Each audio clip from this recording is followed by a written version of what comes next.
Lesson 71, fractions, decimals, and percents. So there are a few fractions, decimals, and percents you should have memorized. Here's the first one. Here we have 1/2. Now 1/2 of the circle would be written like this as a fraction. As a decimal, 0.5. As a percent, 50%. Next, we have 1/4. 1/4 as a decimal is 0.25. As a percent, 25%. Then we have 1/10, which is 0.1 and 10%.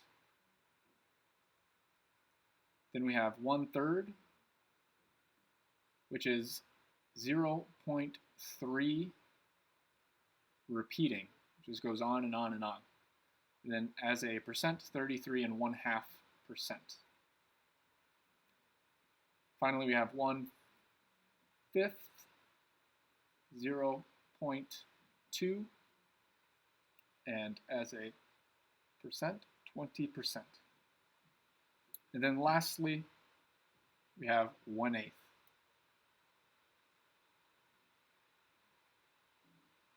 One-eighth is 0.125, and as a percent would be 12.5%. These are ones you should just have memorized. You just know what they are as a percent and as a decimal.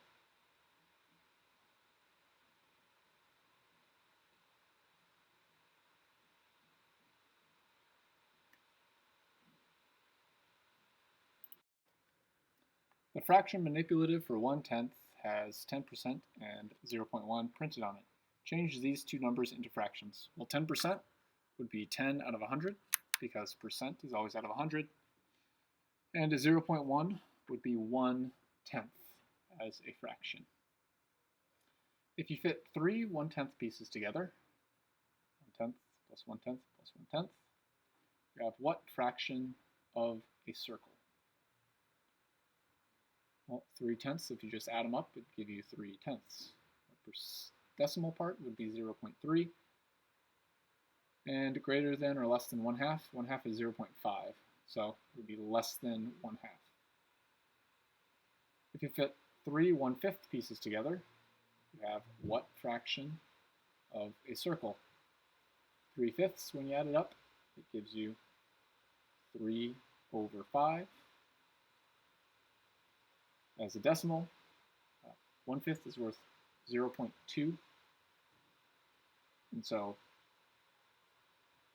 you just add that up 3 times, which would be 0.6. Then greater than or less than 1/2, 0.6 is greater than 0.5, so greater. If you fit 5 1/8 pieces together, and you take away 1/4, you have, well, let's start with the 5/8. So we add our 5/8 together here.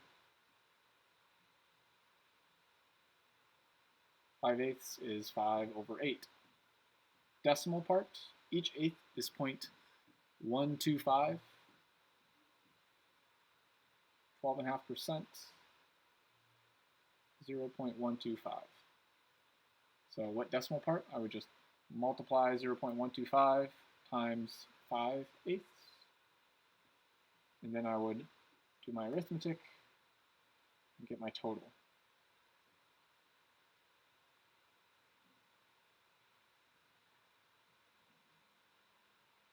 0.625,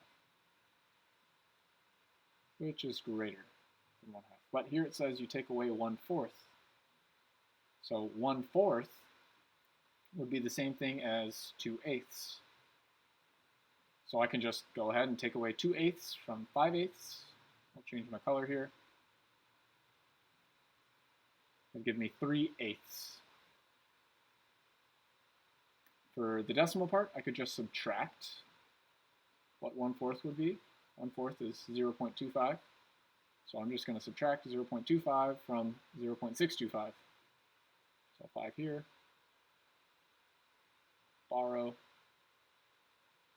gives me 7, and 3. So 0.375, which would then be less than 1/2.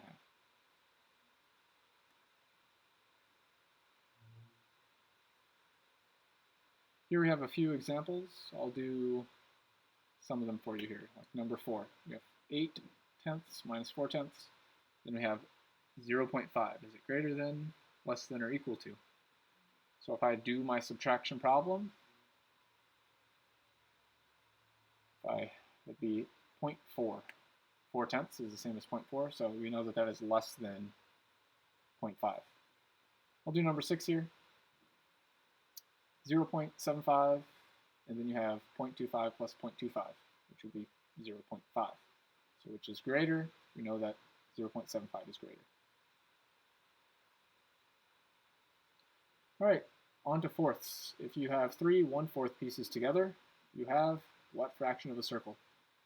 3/4. What percent of the circle? 1/4 is equal to 0.25. I just multiply that by 3, except here I want percent, so instead of 0.75, I just put 75%, and as a decimal, it would be 0.75. Fifths. If I have 2/5 and 1/10 together, what fraction of a circle would I have?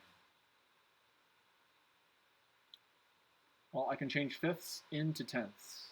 1/5 would be the same as 2/10. You can see if I move this, then it's half of it. So 1/5 is 2/10.